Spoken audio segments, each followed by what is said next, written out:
आज के जो हमारे गेस्ट हैं, the cofounder of Surat's number 1 business consultancy firm Startfix, mister Mukul Manju Goyal. बहुत सालों बाद ये सुनने में है मुकुल मंजू गोयल। आपने ट्रेन में ही रोते रोते वो लेटर लिखा था, थैंक यू बोलने के लिए लिखा था। शुक्रिया, आपने इतनी तालीम दी और आपको बहुत अच्छी अच्छी ऑफर्स आई और आपने उन सबको ठुकरा कर, ऐसा कौन करता है, मतलब ऐसा वो करते हैं जिनको कोई आइडिया नहीं होता कि लाइफ में करना क्या है। सॉफ्टवेयर यूज करना और सॉफ्टवेयर बनाने में दोनों में डिफरेंस है। अगर मैं वो ईमेल नहीं लिखता तो प्रैक्टिकली आज मैं यहाँ नहीं बैठा होता, फॉर श्योर है। 2011 से लेकर 2017 तक मेरी आमदनी एब्सोल्यूट सेम थी, ठीक है, 15,000 महीना। 15,000 महीना। ये ब्लू ओशन और रेड ओशन तो आम आदमी की भाषा में थोड़ा समझाइए। आज भी इससे बड़ा मार्केट नहीं है पूरे इंडिया में। एसएमई जहां आप हाथ रखोगे वहां पे प्रॉब्लम है, और जहां प्रॉब्लम वहीं सोना है। ग्रोथ की सबसे बड़ी प्रॉब्लम क्या है? Man power finding and retaining is the challenge right now. One personality that you want to exchange your life with? आज से शाहरुख खान। आज के जो हमारे गेस्ट हैं, उन्होंने बहुत कम उम्र में बहुत कुछ देख लिया है और इनका अनुभव इनको बहुत लंबी जर्नी तक ले जा चुका है। मोर देन 400 कंपनीज को टच करके उनको सर्विस दे चुके हैं। He is the cofounder of Surat's number 1 business consultancy firm Startfix, mister Mukul Manju Goyal. How are you sir? Absolutely well, thank you. Interesting name. आपने बहुत सालों बाद ये सुनने में है मुकुल मंजू गोयल। मैं इसी से शुरू करना चाहता था अपना पॉडकास्ट भी, और आपने ये नाम अपने आप लिया है। आपके एक हैंडल पे मैंने देखा है कि आपने अपना नाम रखा है Mukul Manju Goyal. Yes. On Instagram, right? On Facebook. Instagram पे भी वही नाम है। क्यों ऐसा नाम रखा है आपने? I don't know, may be I mean it's a very old handle. Facebook पे रखा था। So I think predominantly I have always been, of course I have been thankful to both my parents, mom and dad. ऐसा नहीं है, mom specially on this front के मुझे ऐसा लगता है कि मैंने बहुत सारी ऐसी चीज़ें जो मॉम से पाई है विरासत में। So hence it's my due acknowledgement to her कि मुकुल मंजू गोयल। एंड वैसे भी आई मीन ऑफ बीट भी है। I mean people usually don't take their mothers name in the middle, and I also think कि बहुत ही अंडररेटेड है। टिपिकली मुझे तो ऐसा दोनों नाम होने चाहिए, मुकुल, मनोहर, मंजू, गोयल। हो सके तो वाइफ का नाम भी ले लो। आपकी वाइफ से बहुत कुछ सीखना पड़ेगा। Like she has an amazing job for giving you support like that. Everyone, या wife also, of course there is no doubt about it. बिल्कुल। और आप इतने इमोशनल हैं इस नाम के साथ, अपनी मदर के साथ में, कि आप एक बार ट्रेन में से ही उनको एक खत लिख लिया था। Yes yes, definitely, of course, very old memory.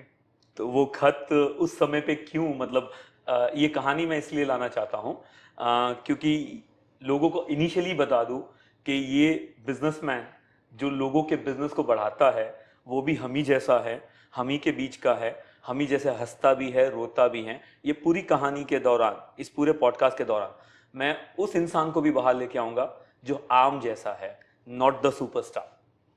तो मैं वो कहानी पहले इसलिए लेके आ रहा हूँ, मतलब मम्मी से प्यार सबको होता है, मम्मी से लगाव होता है। कई बार ऐसा होता है कि हम होम सिक फील करते हैं और हमें याद आती हैं, पर अभी अभी आप माँ को छोड़ के गए थे और ट्रेन से ही एक बड़ा सा लेटर लिख के भेजा था। वो लेटर मुझे, मैंने बहुत रिसर्च किया कि वो लेटर मुझे मिल जाए, पर मिला नहीं।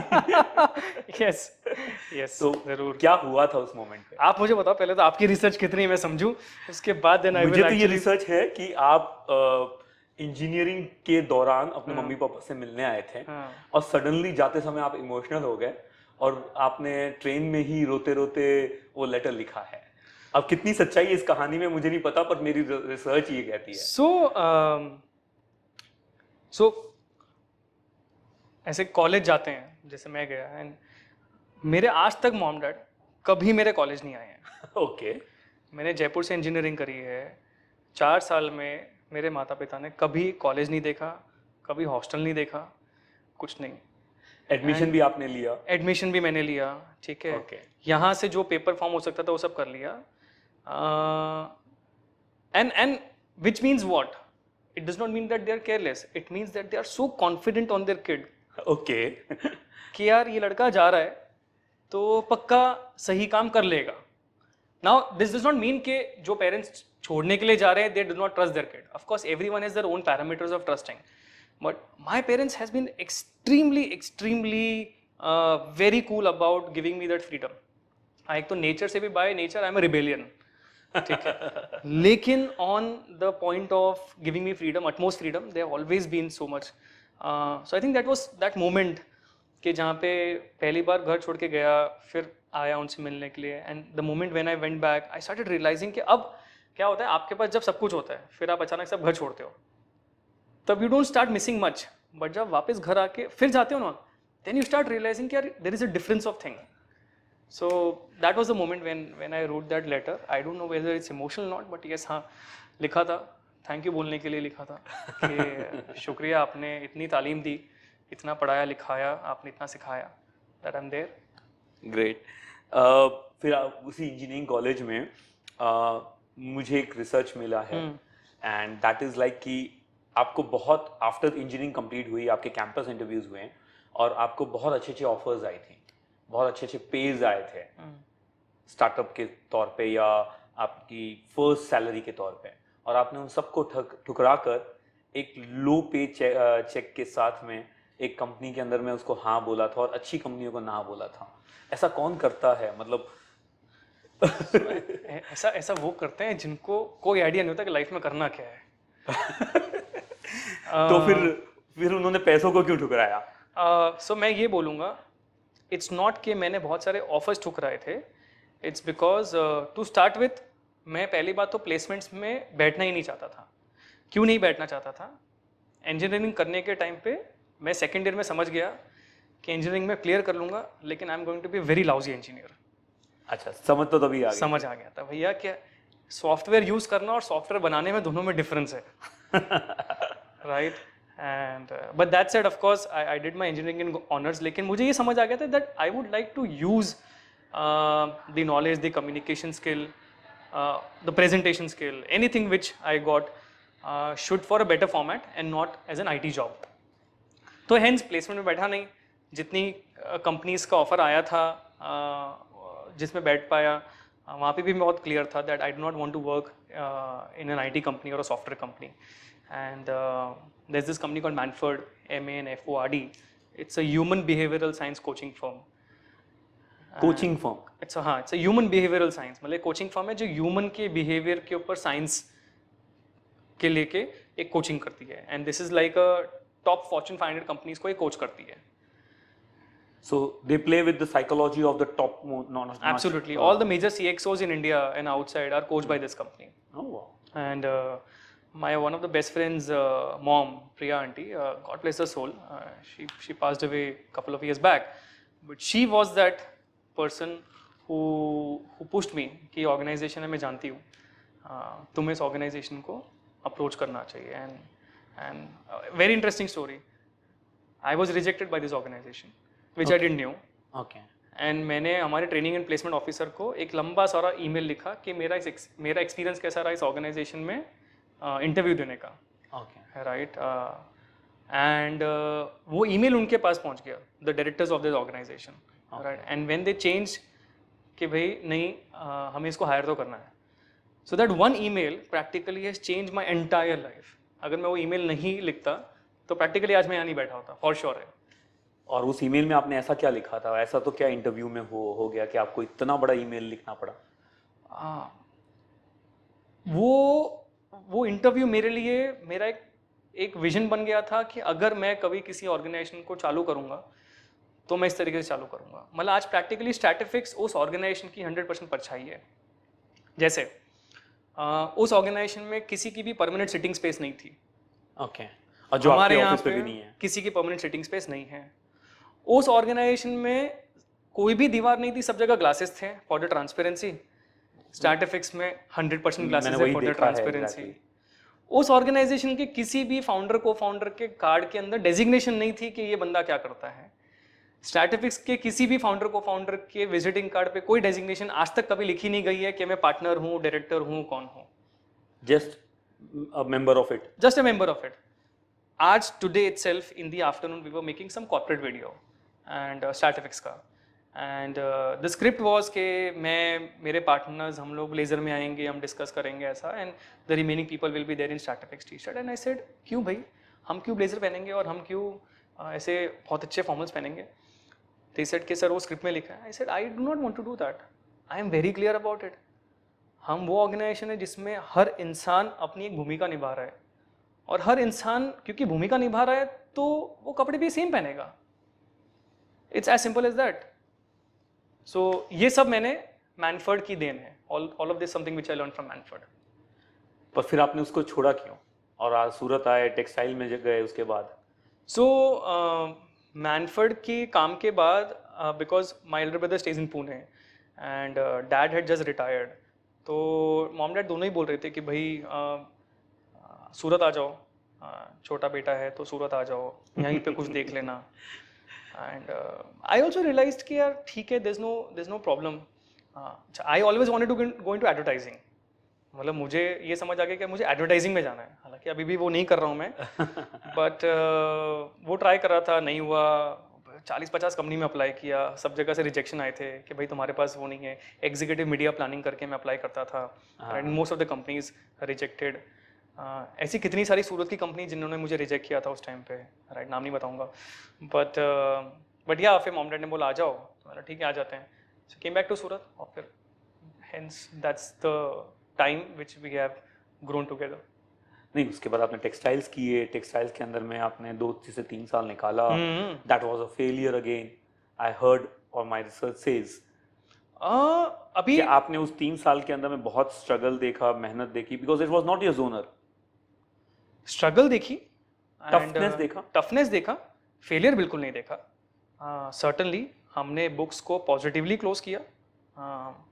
ऑफ कोर्स बैड डेट थे, जो कोई भी बिजनेस में बैड डेट होते हैं क्लोजिंग के टाइम पे, क्योंकि आप जब गद्दी छोड़ते हो तो आपके कुछ कस्टमर्स होते ही हैं जो कुछ नहीं आने वाला जो कुछ नहीं आने वाला है. मतलब वो क्लियर है कि भाई या तो तुम और माल देते जाओ, या तो तुम यहीं से समझ लो कि पैसा नहीं आएगा. भूल जाओ, तुरंत भूल के आगे बढ़ो. You being from textile you know it well, correct, ठीक है.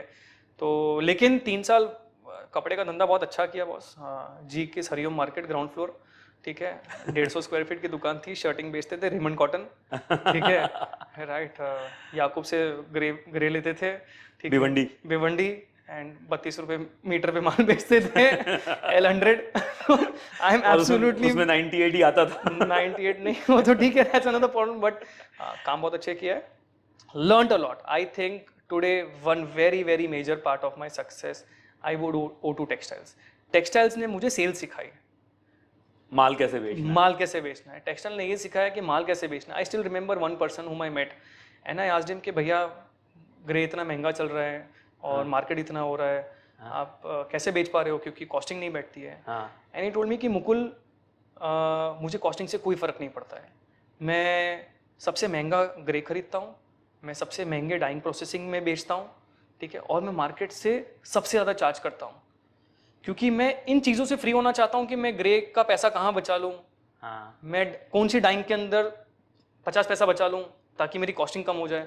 मैं एकदम बेस्ट करवाता हूँ वहाँ पे. मेरा पूरा दिमाग 100% कॉन्सेंट्रेशन इज ऑलवेज अबाउट मैं अपने कस्टमर से कैसे मार्केट में सबसे ज़्यादा चार्ज कर सकता हूँ because of the quality. That learning still exists in StatFX. We are the most premium, most consulting organization in the entire India when it comes to SMEs consulting. We are proud of it. Why? Because we have never negotiated on quality, never negotiated on anything which the client wants. तो ये किसने सिखाया? Textile ने सिखाया. 100%. कहीं ना कहीं से कोई एक आइडिया आ जाता है और एक आइडिया से पूरा बिजनेस बन जाता है. आई हैव तो गॉन थ्रू लाइक दैट. मैंने टेक्सटाइल्स के अंदर में मेरे कई छोटे छोटे आइडियाज कहीं से पिकअप किए और पूरी दुकानदारी खड़ी की हैं. और अब तो एट प्रेजेंट मेरे 3 यूनिट्स सारे ही ऑटो मोड पे उन आइडिया के ऊपर 5 साल से चले आ रहे हैं. So it is like that way only. एक स्मॉल आइडिया से चलता है. It's a great source of learning. Yes. और फिर उसके बाद आपने जब टेक्सटाइल बंद किया, you again search for the job and you landed up somewhere very differently. So textile बंद किया, रेडियो मिर्ची के साथ था, ओबी प्रोड्यूसर के तौर पे, ठीक है, आउटडोर ब्रॉडकास्टिंग प्रोड्यूसर बोलते हैं उसको, कि जहाँ पे हम बाहर जाके इंटरव्यूज लेते हैं लोगों के कि अच्छा बताइए आपको क्या लगता है, ये क्या लगता है. So I did that. I was interning with them. मतलब वो दौर जो आज के जो पहला जर्नलिस्ट जाता है और वो कभी कुत्ते की, कभी खड्डे की, कभी बारिश की कहानियां ढूंढता है, वो सब आपने किया है. वो 100% किया है बॉस, 100% किया है. I have made sure that any activity which can give you confidence up in the market, I've done that. तो वो किया, and then I came across franchisees of couple of institutes like ICBI की franchise थी, personality development का था, तो ये सब चालू किया. देन ही रियलाइज कि यार मार्केट को और भी ये भी नहीं चाहिए. तो आपने फ्रेंचाइजी ली या फ्रेंचाइजी ली. Franchisee लिया. I was a franchise owner of ICBI for a good time. We were the first people in Surat to come up with ICBI franchisee. Okay. Right, Corner Point के अंदर ऊपर दुकान थी, देना bank के ऊपर, Indian bank के ऊपर, and we worked there and we realized कि it's too early. इंडिया में दोनों टाइम पे आपका मार्केट नहीं चलता है, जब आप बहुत जल्दी आ जाते हो या आप जब बहुत लेट आते हो. लेट में जियो को कोई मात नहीं दे पाएगा फिर. नहीं of course that's a very high funded startup. But तो या ये किया. And then वहाँ से जर्नी मेरे ख्याल से So that again didn't work. That did not work. No, that did not work for sure. ICBI could not work. Personality development was a little early, or we did not had that much of capital to fund it. Okay. But yeah, there was a journey. There was a journey of earning. कभी कम कभी ज़्यादा, कभी कम कभी ज़्यादा. Right. मैं कल किसी को बता रहा था. It's a coincidence while you're asking that from 2011, which were my Manford days, till 2017, right, I've earned one single amount which is 15,000 rupees, 15,000 रुपये. 2011 से लेके 2017 तक मेरी आमदनी एब्सोल्यूट सेम थी. ठीक है, 15,000 रुपये महीना. 15,000 महीना. कभी 15 का 13 हो गया या 15 का 17 हो गया, बट ये क्लियर था कि मैं कमा इतना ही रहा था. 6 साल तक एक ही जगह. 6 साल तक absolutely one in the same amount. चाहे खुद का बिजनेस किया हो चाहे जॉब किया. हाँ. और फिर 2017 में कहाँ पहुंचे? 2017 बिफोर स्टैटिफिक्स तो एक ऑर्गेनाइजेशन है सक्सेस ऑप्शंस करके. It's a very well reputed organisation and Chirag Desai is the founder and he gave us chance. So मैं मेरे जो करंट पार्टनर है चिराग पटेल, उनसे भी वहीं मिला. And success option is a reputed training and consulting company. And हमने वहाँ पे अच्छा 2.5-3 साल काम किया साथ में. And then Chirag and I we thought that we should have our own organisation which purely focus is on consulting organisation जो एग्जीक्यूशन करवा के देती है, जो हमको शायद तक थोड़ा सा सक्सेस ऑप्शन में नहीं मिल पा रहा था. But again no complaints and we had a great time with CD as we always say, Chirag Desai. And then स्टैटिफिक्स का निर्माण हुआ 14 अप्रैल 2017 के अंदर. और इस पूरे 2011 से लेके 2017 के बीच में धोखे मिले हैं? पता नहीं, I would not really say it that way. मतलब I will say betray is a very large word in life. It's a very large word in life. आप धोखा कब बोलते हो? जब आपको नहीं पता होता कि सामने वाले ने क्यों किया. ओके. आप धोखा तब बोलते हो जब सामने वाले को नहीं, आपको पता ही नहीं कि सामने वाले ने क्यों किया. अगर आप उसकी मंशा, अगर आप उसका पर्सपेक्टिव समझो, राइट, ठीक है, तो धोखा नहीं है. सिंपल है. खाने की रोटी रखी है, ठीक है, पिता खाता है और बेटा नहीं खाता है. सोसाइटी बोलेगी पिता को, कैसा पिता है, खुद खा लिया, बेटे को खाना नहीं दिया. ओके. बेटा खाता है, पिता नहीं खाता है, सोसाइटी बोलेगी बेटे को, देखो कैसा बेटा है, खुद खा लिया, पापा को भूखा छोड़ दिया. पापा को भूखा छोड़ दिया. So it's all about perspectives, I would से. सो आई वुड नॉट रियली कंसिडर धोखा, आई वुड से पर्सपेक्टिव्स हैं. अगर आपको मनसा पता चल जाए और उस मनसा में आपको उसकी इंटेंशंस में पता चल जाए कि ये तो लिटरली बिट्रेयल ही था, तो कैन यू से दैट कि इसको धोखा बोला जा सकता है? I don't know, I would still not say that. मैं इस पे एक और चीज बोलूंगा that I am always wiser than yesterday and stupid than tomorrow. Wiser than yesterday and stupid than tomorrow. Something very interesting coming up. ठीक है. How do you say this? कल जो बीत गया है उसने मुझे कुछ सिखाया है, तो मैं आज ज़्यादा बुद्धिमान हूँ कल से कंपैरिजन में, जो कल जो बीत गया है, क्योंकि उसने मुझे सिखा दिया है. कल जो आने वाला मुझे पता ही नहीं, तो मैं स्टूपिड ही रहूँगा. तो मैं स्टूपिड ही रहूँगा. अब जिस दिन बीती थी उस दिन को मैं धोखा बोलूँगा. आज मैं धोखा नहीं बोलूँगा, क्योंकि मैं सीख गया हूँ, मुझे समझ आ गया अच्छा क्यों हुआ, क्या रीज़न हुआ होगा, और अच्छे के लिए हुआ. अच्छे के लिए हो तो any day anything whatever happens is always for the good only. But हमें उस वक्त समझ नहीं आता. उस समय समझ में नहीं आएगा. I mean then of course we are going more towards spiritual which is one of my most favourite topic. But yeah that's how life is. भाई इट्स ग्रेट यार, मतलब कुछ नहीं है, धोखा कुछ होता ही नहीं है. सो देन सूरत के अंदर में I have been through this place, और सूरत के अंदर में it's a textile hub and diamond hub. And actually I would say it's a traditional businessman's hub, जहां आज भी वही पुरानी पद्धति से धंधा आज भी हो रहा है। और धंधे के नाम पे प्योरली धंधा कैसे करना है गुजरातियों से बेहतर, सूरतियों से बेहतर तो कोई कह ही नहीं सकता इस मामले में। ओके, मुझे ऐसा लगता है एटलीस्ट अहमदाबाद, राजकोट, यहाँ सब आदमी, even a person who comes to job, वो भी एक माइंडसेट से आता है कि मैं कभी ना कभी धंधा करूंगा, राइट? करेक्ट। उस जगहों पे कंसल्टेंसी की स्पेस कहाँ क्रिएट होती है? आज से 15 साल पहले मुझे तो नहीं लगता था कि इसकी जगह थी, या मैंने तो ये सुना भी नहीं था कि कंसल्टेंसी की जरूरत पड़ेगी कभी। मैं बताऊं मनीष भैया के consulting has always been there. मतलब चाणक्य भी क्या थे, कंसल्टेंट थे। ओके, हम भी क्या कर रहे हैं, कंसल्टिंग कर रहे हैं, right? It's only the structuring of the organisation changes, right? The need was there before also, and there are also people, पहले भी लोग थे जो ये कर रहे थे, अभी भी वो लोग हैं जो कर रहे हैं, ठीक है?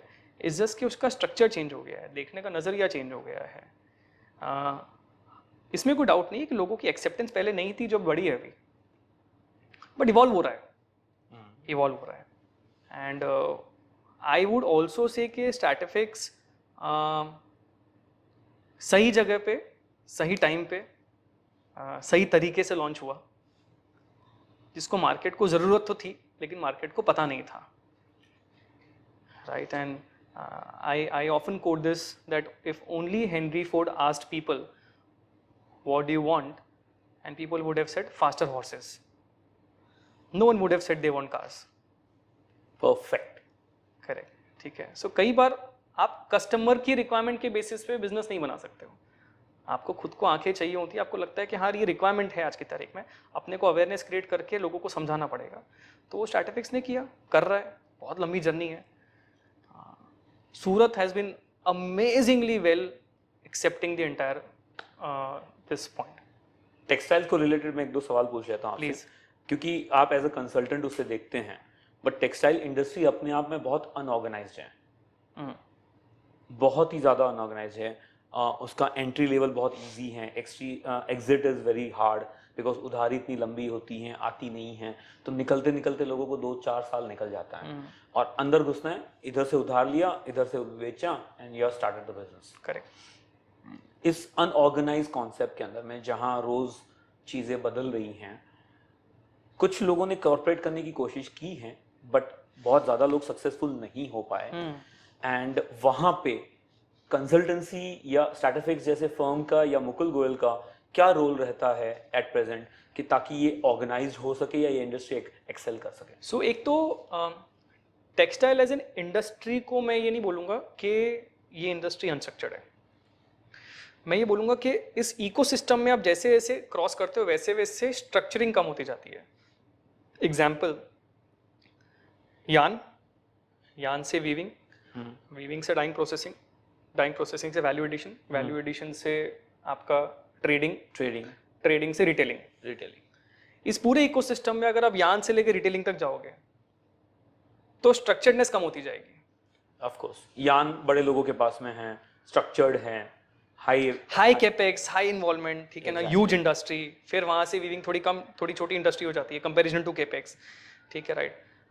एंड हेंस वो आपको दिखेगा। अब क्योंकि मेजर मार्केट के अंदर लाख दुकानें हैं, ठीक है, और 350 डाइंग मिल है, तो लोगों को लगता है कि टेक्सटाइल अनस्ट्रक्चर्ड है। एक्चुअली टेक्सटाइल अनस्ट्रक्चर्ड नहीं है, एक भाग है टेक्सटाइल का जो अनस्ट्रक्चर्ड है, जो अभी काफ़ी हद तक स्ट्रक्चर हो रहा है। ओके, क्योंकि इस इकोसिस्टम ने, यान ने स्ट्रक्चर होना चालू किया, और फिर धीरे धीरे इवेंचुअली करके आज मुझे जब जितनी number of inquiries shop owner से आती है, जो मैन्युफैक्चरर्स हैं और जो वाइट लेबलिंग करवा रहे हैं बाहर, उतनी इंक्वायरीज अब यान से भी नहीं आती, क्योंकि यान ऑलरेडी काफ़ी तक स्ट्रक्चर हो चुका है अभी, ठीक है। आपका जो दूसरा पॉइंट है कि स्टैटिफिक्स इस पूरी चीज़ में क्या गरिमा प्ले करता है, तो स्टैटिफिक्स का मेजर रोल क्या है? एक व्यापारी, एक बिजनेसमैन जो ऑर्गेनाइजेशन के अंदर काफ़ी ख्वाब लेके चल रहा है, डिज़ायर्स है, अच्छे कोचेज अच्छी ट्रेनिंग कंपनी से उसने सीखा है कि बिजनेसेस को रन कैसे करते हैं, स्केल कैसे करते हैं, उसकी पेपर पे स्ट्रैटेजी बाकायदा बनाई हुई है। ओके, लेकिन वो एग्जीक्यूट नहीं कर पा रहा है। क्यों नहीं कर पा रहा है? मल्टीपल रीजन है। एक, उसके पास समय नहीं है क्योंकि वो एग्जिस्टिंग काम में इतना बिजी है। दूसरा, समय है तो उसके पास वो लोग नहीं है जो उसके साथ वो एग्जीक्यूट कर सके। समय है, वो लोग हैं, तो उसको कितनी जगहों पे वो आता नहीं है कि मैं करूँ कैसे, क्योंकि वो हिट एंड ट्रायल करते करते यहाँ तक तो पहुँच गया। अब हिट एंड ट्रायल के ऊपर अब यहाँ से जो जर्नी जाएगी वो स्ट्रक्चर्ड की जर्नी है। हम शुरू करते हैं तब तो थैला लेके निकलते हैं, और फिर करते करते पता चलता है अब मुझे अकाउंटेंट चाहिए, अब मुझे सेल्समैन चाहिए, अब मुझे डिस्पैच डिपार्टमेंट Correct. चाहिए, और धीमे धीमे करते करते वो कर भी लेता है, मल्टीपर्पज लोगों को ले आता है, या फिर एक ही आदमी से 100 काम भी करवा लेता है। 100%। कल की बात है, इनफैक्ट कल की बात है, I receive a call and उन्होंने बोला कि हमें आपकी कंसल्टिंग चाहिए। हाँ, हमारे यहाँ प्रॉब्लम ये है कि हमारे भयंकर तरीके से मिसमैनेज्ड है, बिल्कुल स्ट्रक्चर नहीं है, ये नहीं है, वो नहीं है। आई सेड कितने लोगों की टीम है? तो उन्होंने बोला अराउंड हमारे पास 40 लोगों की टीम है। आई सेड ठीक है, कहाँ से प्रॉब्लम आ रही है? बोले कि बहुत मल्टीटास्किंग है, लोगों ने रिस्पॉन्सिबिलिटीज़ पेपर पे हम लिखते हैं फिर भी, लेकिन वो अकाउंटेंट जो है वो कभी कभार प्रोजेक्ट मैनेजमेंट का काम कर रहा है, प्रोजेक्ट मैनेजमेंट जो है कभी कभी सेल्स का काम कर रहा है, सेल्स वाला जो है कभी कभी क्यूसी का काम कर रहा है। आई सेड भैया ये आ कहाँ से रहा है? तो बोले पता नहीं, ये तो क्या है, हम रिस्पॉन्सिबिलिटी लिख के देते हैं लेकिन लोग सारे के सारे वो लगान की तरह सब एक जगह पे बॉल पकड़ने निकल जाते हैं। सर भैया ये आपसे रहा है। 100%। मेरा सेल्स का बंदा गया है, मैं फोन करके बोलूंगा अरे वो चेक लेके बैंक पे भर के आ जाना, हाँ 10 मिनट का काम है, पटा देना। Correct. अब वो उसमें 1 घंटा निकल गया उसका। सो इन एसएमई टिपिकली हमारी ऑर्गेनाइजेशन हमारी परछाई है। बिल्कुल। मैं जैसा सोचता हूँ वैसे ही मेरी ऑर्गेनाइजेशन सोचती है, ठीक है। तो स्ट्रैटेजिस्ट का क्या रोल है? पहले तो ओनर्स के साथ में, प्रमोटर्स के साथ में, डायरेक्टर्स के साथ में बैठ के उनके माइंडसेट को शिफ्ट करें। दूसरा, उनके लोगों के थॉट प्रोसेस और काम करने के तरीके में चेंज लेके आए। और तीसरा, जो सबसे ज़्यादा महत्व का कामकाज है, कि उनके साथ हाथ मिला के उन सारी चीज़ों को एग्जीक्यूशन करें जो वो करना चाहते हैं लेकिन कर नहीं पा रहे हैं। बहुत खूब। और ये एग्जीक्यूट करने के लिए आपकी एफर्ट्स जो लगती है या कंसल्टेंसी लगती हैं, वो एक एसएमई वाला अफोर्ड कर पाता है? 100% यस, 100% यस। क्योंकि जितनी बार मैंने देखा है, अरे यार इतना थोड़ी फीस होता है, अरे यार ये किस चीज़ के लिए इतना चार्ज कर रहे हो, आपको सलाई तो देनी है, आपको एनालिसिस ही तो करना है। तो how you face that? You have a very right point ना। आपने क्या बोला कि आप किस चीज़ के लिए चार्ज कर रहे हो, आपको सलाई तो देनी है, इसका फीस इतना क्यों? क्योंकि एक्चुअली वो व्यापारिक के क्वेश्चन तो सही है ना। उसके हाथ में अगर कपड़ा होता तो वो ग्रे देख के बता सकता था कि अच्छा ठीक है इसमें इतनी फिल एंड फॉल है, जीएसएम तक बता देते हैं, ठीक है राइट, तो इसका इतना पैसा बनता है। अगर as an organisation we are able to show them the ROI, क्योंकि एक व्यापारी जब पैसा डाल रहा है तो उसको ये समझाना जरूरी है कि उसका रिटर्न कहाँ से आएगा। हम जब 2 पैसा डालते हैं तो it is not to earn that 2 पैसा, it is to earn practically that 4 पैसा आउट ऑफ इट। मैं थोड़ा सा और इसको अलग तरीके से पूछूंगा, क्या डिफरेंस है कोचिंग में, ट्रेनिंग में, कंसल्टेंट में? बहुत अच्छा क्वेश्चन है। एंड मैं I would portray this way कि अगर आप एक पिरामिड बनाते हो और उस पिरामिड के फाउंडेशन लेवल को समझते हो, सबसे फाउंडेशन लेवल, तो वहाँ पे ट्रेनिंग आती है। ओके, ठीक है, विच इज़ 1 to many, कि जहाँ पे आपके साथ और काफ़ी सारे लोग बैठे हैं, एक ट्रेनर है जो आपको एक कॉमन टॉपिक पे ट्रेन कर रहा है। माइंडसेट को चेंज करने के लिए सॉफ्ट स्किल्स है, हार्ड स्किल्स है, any skill development which is happening 1 to many is training. इस ट्रेनिंग का एक लेवल ऊपर जहाँ पे 1 to 1 है, 1 to 1 है, ठीक है, जहाँ पे the right work of coaching is not to tell me my strengths and weaknesses but to make me realize what is my strengths and weaknesses. Wonderful. सूरत में बहुत अच्छे लीडरशिप कोच हैं मिस्टर आनंद नायडू, LMI, ठीक है। You ask him any question, he will not give you answer, he will only give you more questions. सवालों का जवाब सवालों में। Correct. So what he is doing, he is making you realise, क्योंकि सवाल भी आपके पास और जवाब भी आपके भीतर ही है। राइट। आप सिर्फ सुन के वैलिडेट करते हो कि हाँ जो मैं सोच रहा हूँ और जो आप बोल रहे हो सही है कि नहीं है। सो ट्रेनिंग हो गया, ट्रेनिंग के ऊपर कोचिंग हो गया। Then there is consulting which is subject matter expert consultant. जैसे एग्जांपल आप बोलेंगे कि आपकी फैक्ट्री में डिस्पैच टाइमली नहीं हो रहा है, तो कंसल्टेंट्स आएंगे, स्टडी करेंगे, आपको बताएंगे देखिए डिस्पैच इसलिए टाइमली नहीं हो रहा है क्योंकि आपका टाइम पे माल बन नहीं रहा है, प्रोडक्शन प्लानिंग नहीं हो रही है, ये नहीं हो रहा है, वो नहीं हो रहा है, example staff. And then what we identified as startup is कि कंसल्टिंग के ऊपर क्या हम एक आइसिंग ऑन द केक कर सकते हैं, which is consulting company with executional capabilities. जो ऑर्गेनाइजेशन आपके साथ आपको कंसल्ट तो करेगी, आपकी प्रॉब्लम्स का सोल्यूशन निकालेगी, लेकिन साथ साथ में वो ये जिम्मा भी लेगी कि ये सोल्यूशन नंबर 1 2 3 4 सारे के सारे जितने सोल्यूशन हैं उसको एग्जीक्यूट भी हम ही करवा के देंगे आपके साथ। तो आप खड़े रहते हो, पीछे लगे रहते हो? 100% साथ में रहते हैं, पीछे नहीं, साथ में रहते हैं। वी मेक श्योर कि अगर हमारे क्लाइंट अगर साथ में डटे हुए हैं, हाँ, तो हम भी डटे हुए रहेंगे। ऐसा नहीं कि उनको सेनापति बना दिया और हम सैनिक है, या हम सेनापति वो सैनिक है, ऐसा नहीं। मैं इस चीज़ पे वापस आऊँगा सिर्फ एक क्वेश्चन के बाद। प्लीज। हाँ, जब ट्रेनिंग के अंदर, कोचिंग के अंदर जो बंदा खुद दे रहा होता है, यानी द कोच जो होता है या जो ट्रेनर होता है, उसकी फेस वैल्यू होती है। करेक्ट। और वो खुद होगा तो उसका रिजल्ट आता है। उसकी अपनी स्किल्स हैं, उसकी अपनी नॉलेज हैं, उसकी अपनी स्टाइल हैं, जिससे वो रिजल्ट क्रिएट करता है। करेक्ट। कंसल्टिंग में भी उस चीज को कैरी फॉरवर्ड किया जाता है। Okay. But your organisation has change that mindset कि फेस वैल्यू नहीं है, पूरा ऑर्गेनाइजेशन एक सिस्टम से आता है। एंड 90% जितने कंसल्टेंट्स को मैं जानता हूँ सूरत लेवल के अंदर में, हाँ, they are all on the face value of it. Correct. कि फलाना चंद का कंसल्टेंट है, they doesn't come with the brand name, they doesn't come with this. Correct. Your organization has done that differentiate how? मैं इसको इस तरीके से बोलूँगा मनीष भैया कि it is very easy to get in the lust of personal recognition. जब मैं खुद की पर्सनल इमेज बनाने की कोशिश करता हूँ, वो इजी भी है, मज़ा भी आता है, बट ऑर्गेनाइजेशन अमर है, आदमी नहीं है। तो पहले दिन जब चिराग और मैंने ऑर्गेनाइजेशन की नींव रखी थी, हमने बहुत क्लियरली सोचा था कि स्टार्टअफिक्स पहले होगी, फिर मुकुल चिराग होंगे। एंड वो कल्चर धीरे धीरे धीरे धीरे करके कैस्केडिंग डाउन आज इस पॉइंट पे है। हर इंसान पहले बोलता है कि पहले स्टार्टअफिक्स होगी और फिर बाकी लोग होंगे। सो हमने कभी भी खुद को ऑर्गेनाइजेशन के ऊपर नहीं रखा है, पॉइंट नंबर 1। पॉइंट नंबर 2, हमने हमेशा हमें ऑर्गेनाइजेशन के अंदर मैक्सिमम लोगों के ऊपर चीज़ें दी हैं, ना कि हमने अपने पास रखी हैं।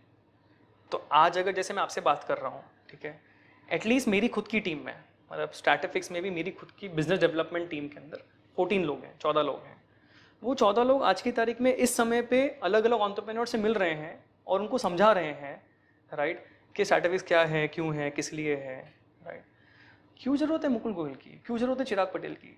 और ये खुद कोचेस को समझ में नहीं आ रहा लेकिन वही चीज आप लोगों को सिखा रहे हैं, वही चीज कंपनीज को सिखा रहे हैं। आई डोंट नो, मुझे ये समझ आता है मनीष भैया कि हर इंसान की एक अलग अगेन मंशा है और इंसान अलग अलग तरीके से देख रहा है। मुझे ये समझ आता है कि ऑर्गेनाइजेशंस को अगर आपको एवरलास्ट करना है तो आपको ऑर्गेनाइजेशन का नाम पहले लेके आना चालू करना पड़ेगा। And there are such great people in the world who are doing amazingly phenomenal job, but they are still known by that one person. And उसके सामने there is an organisation called McKinsey और Accenture और EY, जिनको हम follow करते हैं, right, and हम aspire करते हैं। Do you even know who is the founder of McKinsey? Nobody, no one. no one. इतने साल से चल रही है, इतने साल से चल रही है। इंडिया में भी ऐसी कई सारी ऑर्गेनाइजेशंस हैं जो जिनके फाउंडर्स, उनकी फैमिली उस ऑर्गेनाइजेशन से अब कोई लेना देना नहीं है उनका। They are many. मतलब कई कंपनी तो ऐसी है जिनके ओनर से किसी को मालूम तक नहीं है, and they are not even highlighted. Correct. बस चलते जा रही है। Resurgent India is one of them. Jyoti Prakash Gadhia is a dear. I read one book by Jim Collins, Built Built to Last. Built to Last. Built to Last. And it's about research about companies which are 100 years old and why they are 100 years old. Correct. And it was amazing research book that came up in front of me, and मुझे लगता है कि वो consultants के लिए ग्रंथ होना चाहिए शुरुआत के तौर पे। उसी की एक बुक है Good to Great. Good to Great. That's again the next level of that part. Where he says good is the enemy of great. 100%. We have good schools, good colleges, good governments. We don't have great schools, great colleges. And they say that if you have the right people on board, on bus, don't worry where will bus go. Right. So Startafix आगे बढ़ने का reason भी एक ही है, क्योंकि हमारे पास वो लोग हैं, वो टीम मेंबर्स हैं, अब मैं एक पुराने सवाल पे वापस आता हूँ, जो मैं जहाँ पे अटक गया था हाँ। और आपको चेंज करवाया। जब आप कंपनीज के साथ मैच करते हैं और उन्हें कहते हैं कि यार हम तब तक लगे रहते हैं जब तक वो ओनर भी हमारे साथ लगा रहता है, लेकिन कई बार मैंने भी ऐसा ऑब्जर्व किया है कि कंसल्टेंट कहता है कि ये करिए, कंपनीज कह रही है कि ये करिए, कोचेज आता कहता है कि ये करिए, और ये सबको पता होता है कि ये करना है, और साथ में खड़े होकर करवाने के लिए भी कुछ लोग तैयार होते हैं, लेकिन कहीं ना कहीं नहीं कर पाता है, और कहीं ना कहीं वो गैप आ ही जाता है, because it's he is the ultimate boss और उसी को करना है जो करना है। तो कई बार ऐसा आपको एक्सपीरियंस हुआ है कुछ ओनर्स के साथ कि जहां पे ये कसाकसी आ गई and then you have to leave it, और you have to had a bad experience? Foundation level reason क्या है इसका? फियर है। मतलब आपको कंसल्टेंट रखने के बाद भी उसको डर है? ऑफकोर्स रहेगा ना मनीष भैया। आज मुझे बताओ, आपके ऑर्गेनाइजेशन कितने साल हो गए उसको? जो मैंने शुरू की है कुछ को 15 साल, एक को 10 साल, करेक्ट। और जो फादर की है वो अब वाइंड अप है। स्टार्टअप को 8 साल हो गए। हाँ, ये 8 साल का बच्चा है। 100%। आपका 15 साल का एक बच्चा है। अचानक से अगर आपके वहाँ पे आ जाऊँ, मैं बोलूँ नहीं नहीं, बच्चे को ऐसे नहीं वैसे करवाना है, हाँ, ऐसे नहीं वैसे करवाना है, तो उसका डर लगा रहेगा, इसकी बात मान लो मेरे बच्चे जो है वो चले ना जाए। Of course. तो यार ये फियर तो रहेगा ना, और ये फियर वाजिब है। We all survive because of the fear. और ये फियर इतना बड़ा हो जाता है कि कई बार हम सही चीज देख नहीं पाते। करेक्ट। सो विच मीन्स के वहाँ पे the right way should be to address the fear which is there in the intrinsic mind of that founder, कि खोने का डर क्या है, मुझे ये बता। चलो इसका रिस्क मिटिगेशन प्लान क्या बन सकता है, चलो ये क्या हो सकता है, वो क्या हो सकता है। हम हमारी किक ऑफ मीटिंग होती है ना, हम एक किक ऑफ मीटिंग में एक स्लाइड आती है हमारी, ठीक है, right. We will talk, we will discuss, we will argue, we will talk, we will discuss, we will argue, right, but we will not bury the topic। टालेंगे नहीं। टालेंगे नहीं, लड़ लेना, कोई दिक्कत नहीं है, जितना लड़ना है उतना लड़ लेंगे। मेरा फ्रेंड है, राइट, आपके पॉडकास्ट में आए हुए हैं, रोहन।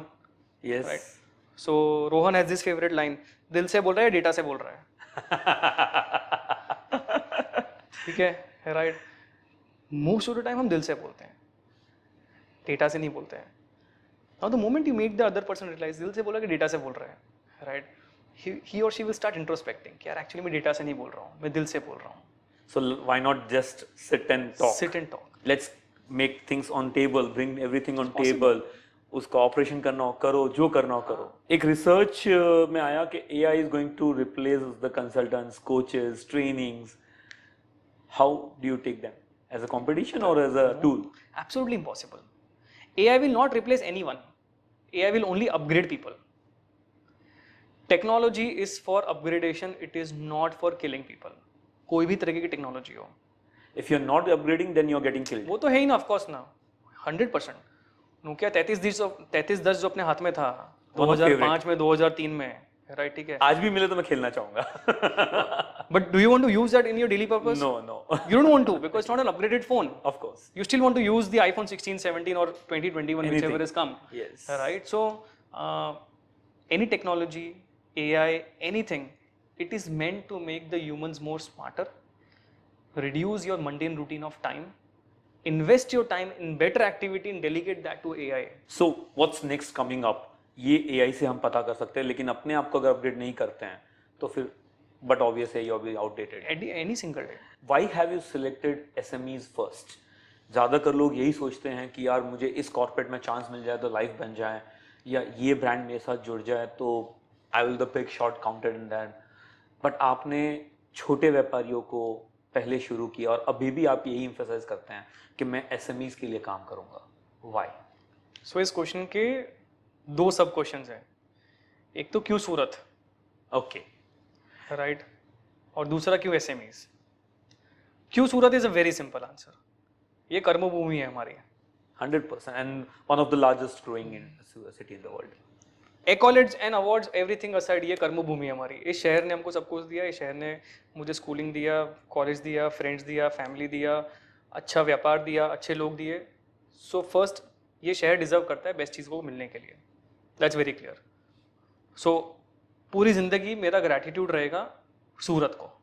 वाह, तो हम 100 ऑफिस करेंगे, मैं फॉर श्योर हूँ नेक्स्ट 10 साल में कम से कम 100 ऑफिस करेंगे। वंडरफुल।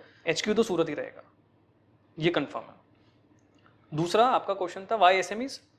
लार्जेस्ट मार्केट है। अगर आप red ocean blue ocean theory समझो, ये ऐसा मार्केट है जिसमें लोग फोकस ही नहीं कर रहे थे। ये तो अब लास्ट 3 साल में आपको लोगों के लिंक्डइन प्रोफाइल में दिखना चालू हो जाएगा, building Nations SMEs, focusing on SME and stuff. ठीक, जब हम एसएमई के बारे में बात कर रहे थे तो कोई नहीं बात कर रहा था। And there are lot of organisations जिन्होंने एसएमई में ट्राई किया है, but they have not been very successful because implementation is tough there. Implementation तो टफ कॉर्पोरेट्स में भी है, बट वहाँ पे सब कुछ है ना, पैसा है, स्टाफ है, इंफ्रास्ट्रक्चर है। एसएमईज के पास में हमेशा इस चीज़ की थोड़ी कमी रहती है, तो ज़्यादा तकलीफ आती है वहाँ पे। एसएमईज की कमी यहाँ पे इसके लिए है क्योंकि SMEs is not dependent on government. SMEs does not have a large capital. SMEs खुद से कमाती है, खुद से प्रॉफिट कमाती है, खुद से पैसा डालती है। ठीक है, राइट। एसएमईज के थॉट प्रोसेस थोड़े से रिस्ट्रिक्टेड हैं, बट वो क्यों रिस्ट्रिक्टेड हैं? क्योंकि एसएमई की 4 जनरेशन को अगर आप देखो या 3 जनरेशन को आप देखो, पहले ने बिजनेस को खड़ा किया, सेकंड ने बिजनेस को थोड़ा सा बड़ा किया, स्टेबल किया, तीसरा स्केल कर रहा है जो भी करंट जनरेशन है। ठीक है, राइट। और हर एक के लिए अलग अलग चैलेंजेस हैं। हर एक के लिए अलग चैलेंजेस हैं। एसएमई पहले दिल से सोचता है, फिर दिमाग से सोचता है। कॉर्पोरेट सिर्फ दिमाग से सोचता है, दिल से तो हार्डली सोचता है कभी।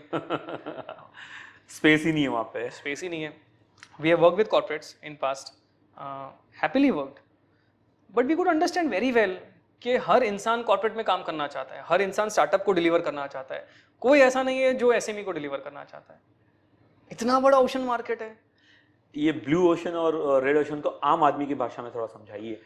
लाल ओशन और नीला ओशन, या नीला समुद्र, लाल समुद्र। जो समुद्र जिसके अंदर बहुत काट छाट है, शार्क्स हैं, वेल्स हैं, एक दूसरे को काट रहे हैं, हेविली कमोडिटाइज हो गया है मार्केट, उसको हम उसको हम रेड ओशन बोलते हैं। ओके, ठीक है। और एक ऐसा कि जहाँ पे एकदम बढ़िया सारा साफ पानी है, कोई काट छाट नहीं है, अभी तक तो बहुत कम लोग आए हैं, that's a blue ocean. Surat में भी identified that extreme blue ocean of management consulting organisation आज भी है। आज भी इससे बड़ा मार्केट नहीं है पूरे इंडिया में। एसएमई जहां आप हाथ रखोगे वहां पे प्रॉब्लम है, और जहां प्रॉब्लम है वहीं सोना है। ग्रोथ की सबसे बड़ी प्रॉब्लम क्या है एसएमईज के अंदर में? ग्रोथ में सबसे बड़ी ये चेंज हो रही है ओवर द टाइम। जहां पहले कैपिटल थी, अब मैन पावर है। क्यों मैन पावर है? Post Covid people have realised how to earn money. Covid has been boon for lot of people to identify कि पैसा कैसे कमाना है, और टू आइडेंटिफाई द प्रॉब्लम कहाँ थी।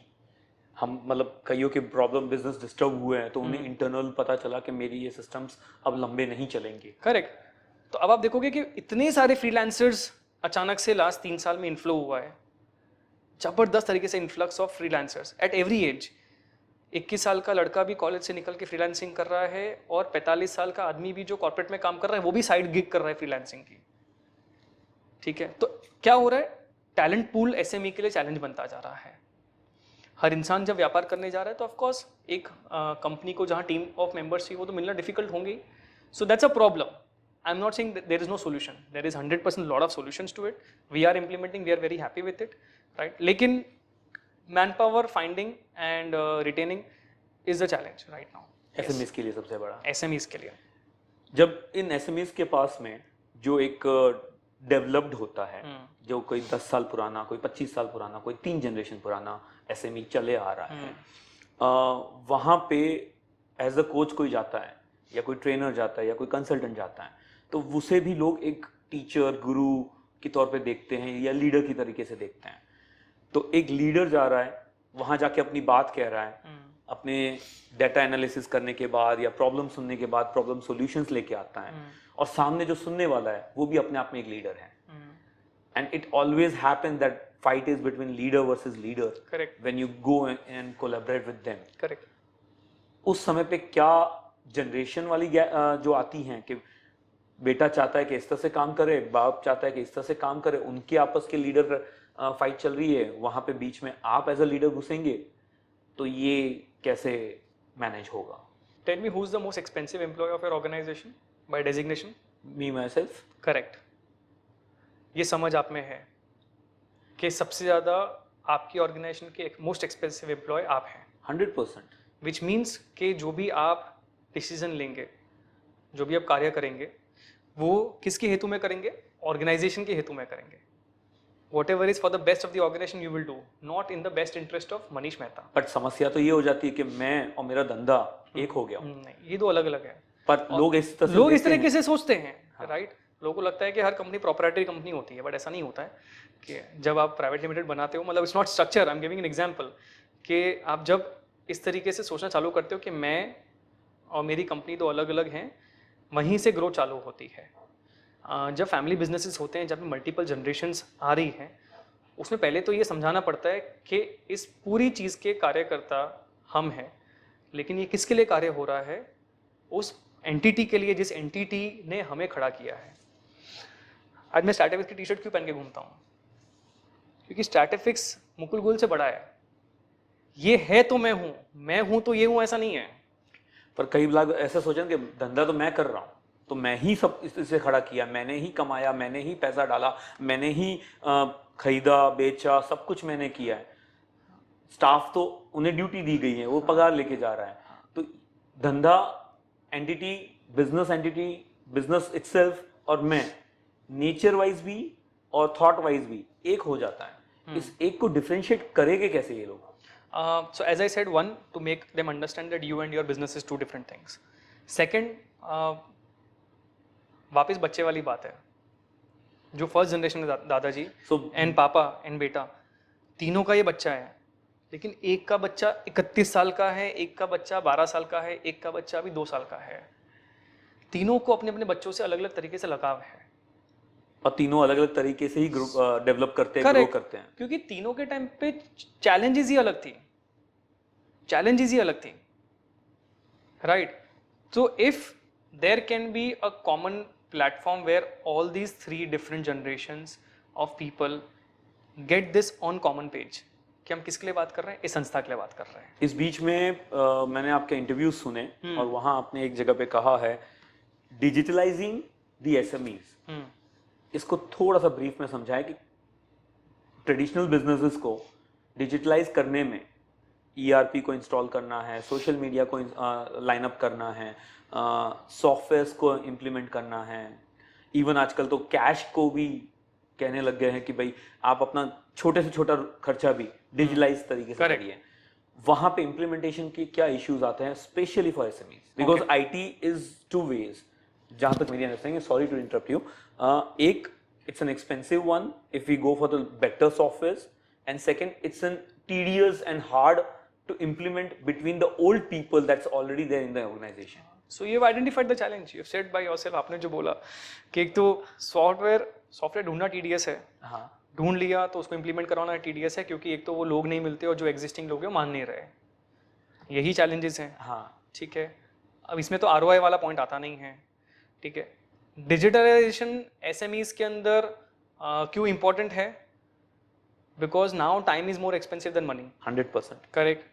अब अगर मेरे पास लेट से 100 वाटर जेट लूम्स हैं और 100 की अगर एक रिपोर्ट बन रही है पेपर पे, और फिर वो रिपोर्ट पेपर में बनती है, फिर एक कोने में एक आदमी बैठा है जिसके हाथ में ईआरपी है या टैली है, वो उसकी एंट्री करता है। ठीक है। तो आप समय देखिए, 100 मशीन्स की रिपोर्ट बन रही है, वो हाथ से लिखी जाती है, फिर वो कोलेट होती है, फिर वो एक जगह पे आती है, फिर वो डेटा एंट्री करता है, और फिर वो नेक्स्ट डे रिपोर्ट मिलती है ओनर को। यही अगर हम 100 की 100 मशीन्स पे, 100 की 100 लूम्स पे अगर डिजिटल मशीन्स लगा दें जो ऑटोमेटिकली उसकी रीडिंग नोट कर ले, जो क्लाउड से डेटा डाल दे, वो डेटा ऑटोमेटिकली फैच हो जाए, वो फैच होकर रिपोर्ट बन जाए, और लाइव डेटा अगर उस ओनर को मिलना चालू हो जाए, राइट, तो उसके लिए समय कितना बच गया। जबरदस्त। And this is how digitalisation is. Digitalisation is just not about WhatsApp, it is part of it. और ये सब करने के लिए लोग कहाँ मिलते हैं? बनाने पड़ते हैं। मनीष भैया, मैं सिंसियरली बताऊं, मतलब अच्छे सेल्समैन नहीं मिलते, अच्छे अकाउंटेंट नहीं मिलते, अच्छे पार्टनर्स नहीं मिलते, मिलते कहाँ हैं? क्यों मिलेंगे? आप मुझे बताइए कि आज पहली बात तो क्या अपॉर्चुनिटीज की कमी है? नहीं है। आज अगर किसी के पास बहुत ज़्यादा दिमाग है और फिर भी अगर उसको किसी संस्था के साथ काम करना है, तो क्या वो पहले कॉर्पोरेट चूज करेगा या एसएमई चूज करेगा? 100% कॉर्पोरेट। अगर कॉर्पोरेट चूज नहीं करेगा तो वो स्टार्टअप चूज करेगा या एसएमई चूज करेगा? स्टार्टअप। क्लियर हो गया। Which means in the entire food chain of organisation, SME is at the end, हाँ, बिकॉज वहाँ पे एक ट्रेडिशनल मेंटालिटी जो बैठी है। करेक्ट, ठीक है, राइट, जो चेंज हो रही है, लेकिन समय तो लगने वाला है, राइट। तो रजनीकांत नहीं मिलते हैं, रजनीकांत बनाने पड़ते हैं। मैं सबको ये बोलता हूँ कि आपके ऑर्गेनाइजेशन में you have to only look at attitude of the person and basic skill set अगर है तो बाकी चीज मैनेजेबल है यार। और क्या इन एसएमईज के अंदर में वो कल्चर लाया जा सकता है जो गूगल के अंदर, फेसबुक के अंदर आज देखा जाता है? लोग बोलते हैं यार मैं तो चड्डा पहन के चला जाता हूँ, फेसबुक के अंदर में ऐसी जगह पे कल्चर है। क्या वो एसएमईज में, ट्रेडिशनल प्रोडक्शन बिजनेसेस के अंदर में, फैक्ट्रीज में पॉसिबल है? मुझे लगता है लाना क्यों है, आई हैव अ क्वेश्चन। क्योंकि लोग जो जिनको हम लाना चाहते हैं या जो है वो कॉर्पोरेट को देख के भाग रहे हैं हमसे, तो उन्हें वैसा कल्चर देने की ज़रूरत है या कर सकते हैं, या क्या पॉसिबिलिटीज़ हैं? मैं ये बोलूँगा कि हर ऑर्गेनाइजेशन और हर इंडस्ट्री का एक कल्चर अलग होता है। जैसे आप घर में रहते हैं, मैं घर में रहता हूँ, मेरे घर का कल्चर अलग है। 100% अलग होगा। आपका कल्चर मैं इम्बाइब करने जाऊँगा, 100% फेल हो जाऊँगा। मेरा कल्चर आप इम्बाइब करने जाओगे, 100% फेल हो जाओगे। हर ऑर्गेनाइजेशन का एक अलग ही डीएनए होता है। As an owner, as a promoter, we need to identify कि हमारे ऑर्गेनाइजेशन का डीएनए क्या है। अगर आपने वो डीएनए आइडेंटिफाई कर लिया तो उस ऑर्गेनाइजेशन को उस तरीके से बनाना पड़ता है। हम गूगल, माइक्रोसॉफ्ट और इस ऑर्गेनाइजेशन से बहुत ज़्यादा इन्फ्लुएंस होकर हमारे ऑर्गेनाइजेशन को बनाना, I don't see it's a wise approach. What's a wise approach is, what does your business demands, what does your thought is, and how agile and open you want to make it. और इस चीज़ को करने के लिए, company को deepen जानने के लिए आपने एक प्रोग्राम बनाया है, मैंने आपके वन ऑफ द पॉडकास्ट में सुना था, एंड उसको बोलते हैं आईना। हाँ, यस, सो ये डीएनए को समझने के लिए आपने आईना बनाया। आईना बनाया। थोड़ा सा एक 2 मिनट का उसके सो अराउंड 1.5-2 साल पहले हम ये समझ गए कि अगर हमें आज कंसल्टिंग में आगे बढ़ना है तो हमें खुद के इंटेलेक्चुअल प्रॉपर्टी, आईपी टूल्स हमें बनाने पड़ेंगे, राइट, ट्रेडमार्क लेके आना पड़ेगा। And then hence we did lot of research and हम एक खुद के आईपी टूल्स लेके आए, जिसमें से first of the tool is आईना, एडवांस्ड इंटीग्रेटेड नीड एनालिसिस। आईना, मिरर। ठीक है, जब मैंने पहली बार नाम लिखा ना तो मेरे डैड बोले कि तुम बहुत ज़्यादा स्ट्रेट फॉरवर्ड नहीं हो रहे हो, कि हम आपको आईना दिखाएंगे, तुम बहुत ज़्यादा टिपिकल हिंदी में बदतमीजी नहीं कर रहे हो। आई सेड कि लेकिन ये चाहिए, अगर हम वही स्वीट बातें करके अगर काम कर लेंगे तो नहीं चलने वाला है। यू नीड समवन जो ओनर को डायरेक्टली बोल सके, बॉस ये तेरा आईना है, तू देख ले। कल ही एक बच्चे की स्पीच सुन रहा था और उसका बहुत ज़बरदस्त स्पीकर थी, और उसने कहा कि अगर मीठे की वैल्यू पता करना हो तो नमक का स्वाद पता होना ज़रूरी है। बहुत सही, जिसने बोला बहुत सही बोला, राइट, वहीं से आईना की शुरुआत हुई है। एंड सो यस, आईना is practically a 360 degree diagnostic tool जो हमने इन हाउस डेवलप किया है।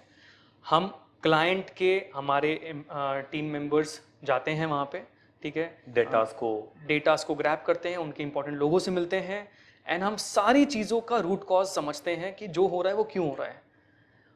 टिपिकली लोगों को लगता है पेट खराब है, अच्छा यार कुछ खराब खा लिया होगा, ठीक है, अरे जरूरी नहीं है, it can be anything, it can be multiple things, right. So we want to really identify कि एक, अगर हम बोले कि ये आउटपुट है तो इसका कॉज क्या है, कॉज क्या है, राइट।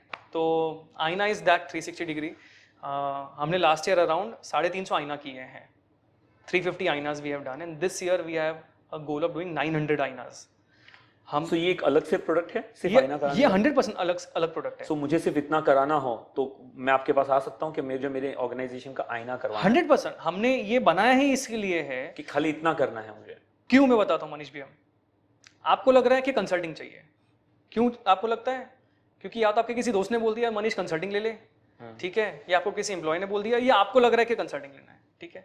दूसरा, आपको लग रहा है कि पेट में दर्द है जबकि एक्चुअली पैर में दर्द है।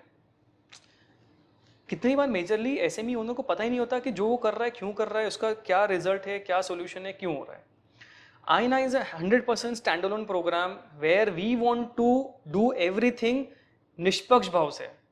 इसके लिए नहीं देना चाहते क्योंकि ताकि कंसल्टिंग आगे ले। जो मेजॉरिटी ऑफ कंसल्टिंग ऑर्गेनाइजेशन का तरीका होता है कि डायग्नोसिस करेंगे तो उसमें से 4 ऐसे पेन निकाल सके ताकि हम कंसल्टिंग बेच सके। नहीं है भैया, हमारा इंटेंट बहुत क्लियर है। मैं आपको आईना दिखाना चाहता हूँ, मैं ये बताना चाहता हूँ आपकी क्या तकलीफें हैं, क्या अच्छा है, वो भी पता होना चाहिए ना क्या अच्छा है, ठीक है, क्या करना चाहिए आपको और क्या करने के लिए आपको ये क्या क्या कदम लेने पड़ेंगे। अब ये कदम हम इस तरह के लेके आते हैं कि आप खुद से करें तो भी कोई तकलीफ नहीं है। You are very good at networking and Okay. You have been the part of like BNI corporate connection, जिसे CC के नाम से भी सूरत में कहा जाता है।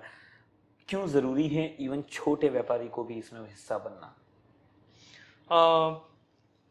नेटवर्किंग अगेन जो है वो पीढ़ियों से चला आ रहा है। 100% करते हैं, ठीक है, लेकिन वो समाज लेवल पे होता था। करेक्ट, समाज लेवल पे हो रहा था। हाँ, समाज लेवल पे क्यों हो रहा था? क्योंकि अपने अपने लोग थे। मेजर लोग जो राजस्थान में रह रहे हैं वो मारवाड़ीज हैं, जो पंजाब में रह रहे हैं वो पंजाबीज हैं, इस तरीके से। तो अपने ही समाज में हम खेलते थे। अब जहाँ हेट्रोजिनिटी आ गई है, आपका वो जगह, आपकी वो जगह छोड़ के अगर आप if you come to different space, जैसे गुजरात के अंदर सूरत एग्जाम्पल, बिल्कुल एक्सट्रीम हेट्रोजिनिटी, राइट, ठीक है ना। तो क्या हो गया, अब यहाँ पे समाज तो है ही, लेकिन प्रैक्टिकली आप जहाँ लोगों से मिलना चाहते हो वो बहुत डाइवर्सिफाइड हो गए हैं। So networking is practically nothing but a structured format of introducing people from different businesses, different culture, different religion, right? जहाँ पे हम भाषा जो है वो व्यापार की यूज कर रहे हैं, not of a caste, not of a creed, not of a religion. So larger picture बन जाता है। 100% लार्जर पिक्चर बन जाता है। मेरी रिसर्च कह रही है कि मुकुल गोयल को बहुत सारी कंपनीज के CEO बनना है। Okay, and how true is this? मुझे बहुत सारी कंपनीज का इंडिपेंडेंट डायरेक्टर बनना है। ओके, ठीक है, ये था दिमाग में काफ़ी टाइम तक कि बहुत सारी कंपनीज का CEO बनना है। And then I realised that it's always, मतलब इंटेंट क्या है, इम्पैक्ट खड़ा करना है। हाँ, टैगलाइन CEO का हो, CFO का हो, COO का हो, वो ये सब टैगलाइन डायरेक्टर का ही क्यों ना ये हो? डायरेक्टर का क्यों ना हो, इम्पैक्ट खड़ा करना है। इम्पैक्ट खड़ा करने के लिए अलग अलग जगहों पे अलग अलग तरीके से कर सकते हैं। तो जहाँ पे हम प्योर इन्वेस्टर्स हैं जिन ऑर्गेनाइजेशंस में, वहाँ पे भी हम एक इम्पैक्ट तो खड़ा कर रहे हैं। So Strategics has started investing in companies. क्या है, मल्टीपल ऑर्गेनाइजेशन, मल्टीपल So मतलब ऑर्गेनाइजेशन। कई बार ऐसा महसूस हो जाता है, कई बार मुझे भी एक दो बार महसूस हुआ है कि हम किसी के साथ बातचीत कर रहे हैं, नए आइडियाज आते हैं और हमें लग रहा है इससे बेहतर तो ये आइडिया मैं इंप्लीमेंट कर लूंगा। So you started investing in those companies or something like that? Not with this intent, इससे बेटर हम कर सकते नहीं, लेकिन इस इंसान को हमारी ज़रूरत है। हम अगर यहाँ पे इन्वेस्टमेंट करते हैं तो हम अपने वक्त के साथ, पैसे के साथ इनको बहुत अच्छे से स्केल कर सकते हैं। सो ये थॉट प्रोसेस से स्टार्टअपिक्स ने पिछले So it's like time investments or it's like money investment? Both time and money both.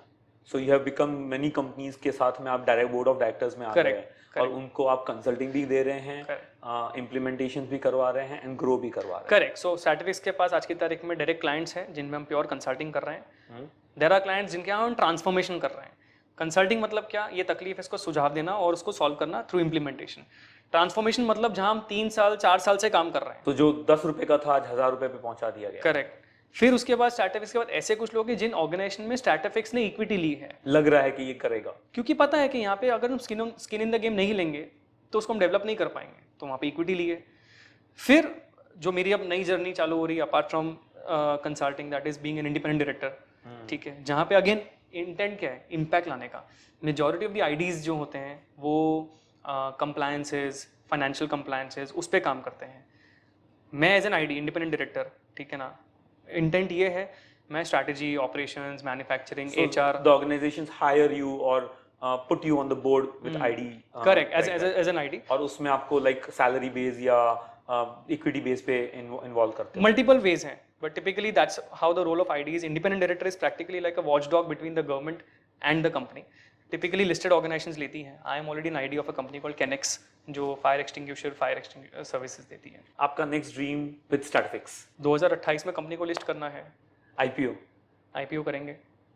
2028 India की पहली मैकेंसी बनेगी ये, ओके, ठीक और है। पहली शायद कंपनी बनेगी जो लिस्टेड है। पहली कंसल्टिंग कंपनी बनेगी जो लिस्टेड है, management consulting organisation. Again management consulting is a very broader term, बहुत सारी लिस्टेड ऑर्गेनाइजेशन यूज करती है, लेकिन जो कार्य हम कर रहे हैं हाँ, वैसी कंपनी पहली कंपनी होगी इंडिया की जो लिस्ट होगी, राइट, इंडिया लेवल पे। अब तक आपने एक डिसिप्लिन्ड, सुलझा हुआ, highly expert, technically sound, logically very clear minded, very focused, very visionary consultant को देखा होगा, मुकुल को देखा होगा। मेरी बात कर रहे थे इतने टाइम तक। हाँ, मैं सिर्फ आपकी बात कर रहा था। इंडस्ट्री के माध्यम से आपको एक पर्सनालिटी बाहर लेके आया हूं मैं। So this is what I have tried to bring it out. लेकिन अब मैं एक वो पहलू दिखाऊंगा जो हम जैसा है, एक वो पहलू दिखाऊंगा जो बचपन में हमारी जैसी शरारत करता था, और उसके बारे में थोड़ी हंसी मजाक कर ले, तो कि आपको पता चले कि ये हम ही में से हैं और हम भी आम आदमी में से निकल के इनसे बेहतर या इनके जैसा जरूर बन पाएंगे।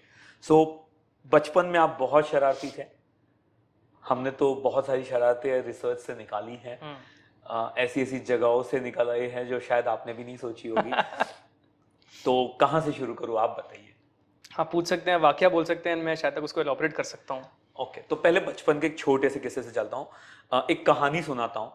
एक 5 साल का लड़का है, स्कूल में वेट कर रहा है कि मम्मी मुझे लेने आएगी, और वो 5 साल का लड़का वेट करते करते पता नहीं कहाँ गई मम्मी, और मम्मी भी किसी काम में खो गई और पता नहीं बच्चे को भूल गई, और वो 5 साल का बच्चा हिम्मत करके जैसे तैसे करके स्कूल से निकलकर पुलिस स्टेशन चला जाता है, और पुलिस अंकल को बोलता है कि मुझे छोड़ के आओ। अब बताओ वो लड़का कौन है? वो लड़का मैं हूँ। मैं उस टाइम पे स्कूल में पढ़ रहा था। ऑफ कोर्स स्कूल का नाम है Citizen Tots, Ramlal Bagaria primary school, Mysore cafe के बाजू में। और इतनी हिम्मत आई कैसे कि आप पुलिस स्टेशन पहुंच गए? आई डोंट नो यार, आई डोंट नो, मे बी शायद तक हो सकता है कि कभी किसी ने समझा दिया होगा, जैसे आज कैसे, जैसे मेरा बेटा वेदांत है, हाँ। राइट। कितनी बार ऐसा होता है ना कि बात बातों में आप कुछ बोल देते हो, आपके दिमाग में रजिस्टर हो जाता है। सो हो ये रहा था कि मॉम डैड उस टाइम पे सिटीलाइट शिफ्ट हो रहे थे, and in this hurry of shifting from Adajan to Citylight they forgot picking me, भूल गए पिक करना।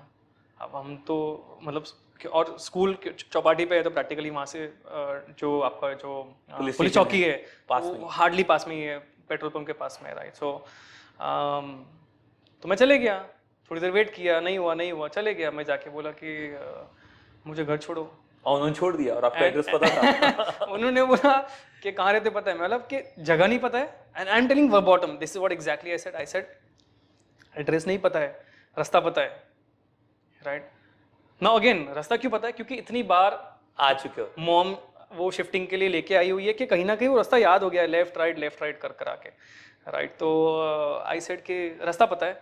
सो then very very nice gentleman जो ट्रैफिक पुलिस में थे, उन्होंने एक ऑटो वाले को बुलाया। फिर वो और ऑटो वाले दोनों साथ में बैठे। देन मैं पीछे बैठा, then I kept saying left right, finally करके जहाँ हम रहते हैं ग्रीन पार्क सिटीलाइट में, एंड देन नीचे पहुँच गए। And then I went up, दादाजी के पास गया, आई सेड के पैसे चाहिए, वो नीचे पुलिस वाला आया है, हाँ, उसको पैसे देने हैं क्योंकि so, अच्छा ये स्टोरी बताई, लेकिन मॉम ने ये नहीं बताया होगा दे रियलाइज्ड आल्सो, हाँ, कि बॉस हम तो पिक करना भूल गए। वो तो मुझे ठीक है, राइट, गलती कर दी, पहुंच गए, हाँ, पहुंच गए, मुकुल मिल नहीं रहा है, ठीक है। अब मुझे ये सीन बिल्कुल नहीं पता है, but I think dad has told me multiple times कि that day dad realized that how much my mom really loves me. She was crying like anything. Boss, वो इतना रोए उनके तो वैसे शिफ्टिंग कर रहे थे तो कपड़े भी अजीब से हो रखे हैं, ठीक है, राइट। वो रास्ते के बीच में रो रही है अचानक से कि भाई मेरा बेटा कहाँ गया, ये हुआ वो हुआ, पता नहीं कौन ले गया। I think some wise man told her के आप एक काम करो ना, बाजू में पुलिस चौकी है, वहाँ क्यों नहीं जाके बात करते हो। And then they went, and then police वालों ने बोला कि एक बेटा तो आया था आपका और उसको हम ले गए वहाँ पे। सो आई थिंक इट्स इंटरेस्टिंग। तो आज की जनरेशन की तरह आपने नहीं बोला कि आप तो मुझसे प्यार ही नहीं करते हो, मैं आपका बेटा ही नहीं हूँ? क्योंकि आज का 5 साल का बच्चा तो ये बोल देगा। यार आई एम श्योर कि आज के 5 साल के बच्चे में बहुत डेयरिंग है कंपैरिजन टू अस, क्योंकि वो ओवरली एक्सपोजर है, राइट। बट नहीं, आई डोंट थिंक सो। और आपने कभी वो गुब्बारे फेंके हुए हैं ऊपर से और पकड़े गए? हाँ, पकड़े गए, मार खाई भयंकर तरीके से सब। मतलब सिटीलाइट प्रैक्टिकली अब तो मतलब हेवीली, उस टाइम पे इतना नहीं था, लेकिन हमने खूब होली के टाइम गुब्बारे फेंके हैं। तो एक किसी बुजुर्ग आदमी के ऊपर फेंका था और उसने पकड़ के बराबर की सुनाई थी आपको? हाँ, भर के सुनाई घर थी। पे आए थे, फिर मार पड़ी थी बकायदा, और फिर समझ आ गया कि भाई गुब्बारे तो फोड़ने तो चाहिए, ऐसा नहीं है, लेकिन लेकिन बुजुर्ग आदमी पे नहीं फोड़ने चाहिए। देखिए ये बचपन की कुछ गलतियां हैं जो आज रियलाइज होती है कि यार उस आदमी को कितनी लगी होगी उस टाइम पे, of course at the time of making fun. ये कहानी किसी ने नहीं बताई है, लेकिन मेरे रिसर्च में मैंने कहीं से ढूंढ के निकाली है। भयंकर। तो I think now you start realising, you become more compassionate, you become more empathise. तो समझ आता है कि यार, जैसे मैं आपको एक और स्टोरी सुनाता हूँ। बारिश का टाइम था, बारिश का टाइम नहीं था एक्चुअली, बारिश का टाइम खत्म हो चुका था, पानी वानी सब भरा हुआ था और फ्लाईओवर से पानी भरा था, और मैं तेज से अपनी काइनेटिक लेके गया और 2 लड़के जो हैं वो वहाँ पे अपनी व्हीकल पे जा रहे थे और पूरा पानी जो है मेरी व्हीकल से उनके ऊपर आ गया। ठीक है, राइट। एंड और उन्होंने रोका मुझे और फिर थोड़ी सी हाथापाई हुई है, and this something talking school times, right. उस टाइम पे मुझे गुस्सा आया, फॉर श्योर आया ही होगा कि यार ऐसा कैसा इंसान कोई मार सकता है। आज मैं सोचूं तो मुझे लगता है कि यार तू कितना पागल इंसान था मुकुल कि तूने अपने फन के लिए 2 बच्चों की उनकी पूरे कपड़े खराब किए। तुझे आइडिया ही नहीं है कि वो किस स्थिति में होंगे, 100%। उनके पास कितने कपड़े होंगे नहीं होंगे, क्या वो कॉलेज जा रहे होंगे, स्कूल जा रहे होंगे, you have no idea about it. उसी को तो बचपना कहते हैं। सो हाँ, उसी को बचपना कहते हैं, I am sure about it. और आपने तब भी वो होली पे मार खाई, इधर आपने वो मार खाई, फिर भी आपने हरकतें बंद नहीं की है। और हमने सोचा एक अलग पागलपन है आपको, बाईसाइकिल की व्हील वॉल्व जो होती है जहां से हवा भरते हैं, उसका कलेक्शन करने का। ये कैसा पागलपन है, और ये तो मैंने किसी बच्चे का नहीं सुना है। ये मैंने किसी बच्चे का नहीं सुना है। कलेक्शन है मनीष भी, ऐसा है हर इंसान को कुछ ना कुछ बचपन में कलेक्ट करने की आदत होती है। कोई टाइजोस कलेक्ट करता था, if you remember, stamp collect करते थे, कॉइन्स कलेक्ट करते थे। मुझे वो हवा निकाल के वो छर्रे जो होते हैं उसको कलेक्ट करने में मजा आता था। तो ऐसे स्टील की कटोरी के अंदर डाल के रखता था। आई डोंट नो क्या इंटेंट था, did I wanted to come into automotive या क्या था, लेकिन और वो साइकिल वाले जिनकी हवा निकल जाती थी, वो बेचारों का क्या होता था? उसी को तो बचपना बोलते हैं ना, लेकिन आप ही तो बोलते हो उसी को तो बचपना बोलते हैं, वही मैं कर रहा था उस टाइम पे। 100%। तो कभी उस पकड़े गए उस मामले में? नहीं, वो कभी नहीं पकड़े गए। और आज भी वो कलेक्शन पड़ा है घर में? आई डोंट थिंक सो, नहीं, वो डिस्कार्ड कर दिया होगा। वेदांत, ये पॉडकास्ट आपके लिए है, पापा ऐसी हरकतें करते थे। हाँ, तो मत करना, अदरवाइज आफ्टर 20-25 इयर्स आपको इस तरीके से पॉडकास्ट पे आके you will have to commit कि हाँ यार ये हुआ था और गलत हुआ था, करना नहीं चाहिए था। यस। और आप इतने चार्मिंग हैं, इतने ज़बरदस्त। हमारी रिसर्च कहती है कि ऑलवेज फीमेल से सराउंडेड रहते थे, लड़कियों से सराउंडेड रहते थे। सो एक आधी कोई कहानी कोई एक्स गर्लफ्रेंड की before marriage, before college time, and during college time, I think. Yeah, I don't deny that fact, but I'll also tell this way कि again and my parents have always been knowing about everything. मतलब of course लोगों के relations होते हैं, उसमें कोई doubt ही नहीं है, right? I'll tell you interesting one of the relationship which I had during my college times, of course, right? And things were working pretty fine, right? But I was very much passionate कि मुझे आगे जाके काम करना है, मुझे ये करना है, मुझे पढ़ाई करनी है, right? But the other person was not. The other person was a little bit more laid back attitude. And जहाँ पे अपने personal goals साइड में होते हैं, मुझे ये लगता है कि इंसान का सबसे पहला सबसे इम्पोर्टेंट चीज़ है उसकी प्रोफेशनल करियर को बनाना। मैं इस चीज़ में हमेशा कहता था कि अगर इश्क करो तो किसी और से क्यों करो, अपने हुनर से क्यों ना करो। Correct, right. आई वुड से वाह, राइट, बहुत अच्छा, वाह वाह, राइट। मैं ये लाइन यूज करूंगा आपसे, राइट।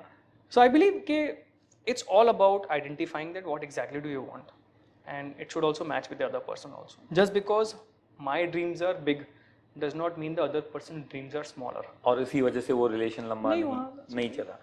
और इस बीच में आप को कोई ऐसी दीवानी मिली थी जो पागलों की तरह आपके पीछे पड़ी हो? नहीं, खून से लिखा हुआ लव लेटर? नहीं, ऐसा कुछ हुआ नहीं सर, ऐसा कुछ पॉसिबल भी नहीं है, right. I think I have been very thoroughly person जिसको एक लेवल के बाद समझ आ जाता है कि यार क्या अपने लाइन मतलब कहाँ तक है और अपने को प्रोफेशनली कहाँ दौड़ना है।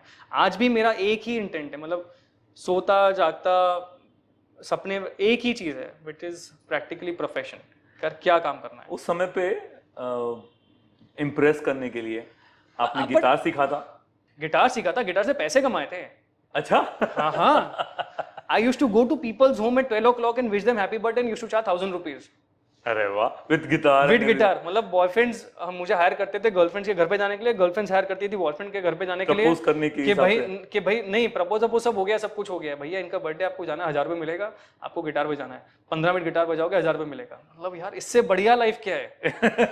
तो फिर उसमें क्यों नहीं आगे बढ़े? राइट, मुझे म्यूजिक में आगे बढ़ने की बहुत इच्छा थी। हाँ, it's practically, I don't know, I would से इट दिस वे कि एक तो पेरेंट्स की मंजूरी भी नहीं थी, हाँ, ठीक है, पेरेंट्स वर मोर लाइक कि यार ये कोई काम होता है क्या, राइट। जबकि आज मुझे लगता है कि आज कोई काम छोटा नहीं है, 100%। सब काम के अंदर आप भयंकर तरीके से एक्सेल करते हो। पहले एक जमाना था जब नाई के यहाँ कोई पानी नहीं पीता था, कुछ लोग ऐसे सोचते थे, कुछ गांव में ऐसा होता था।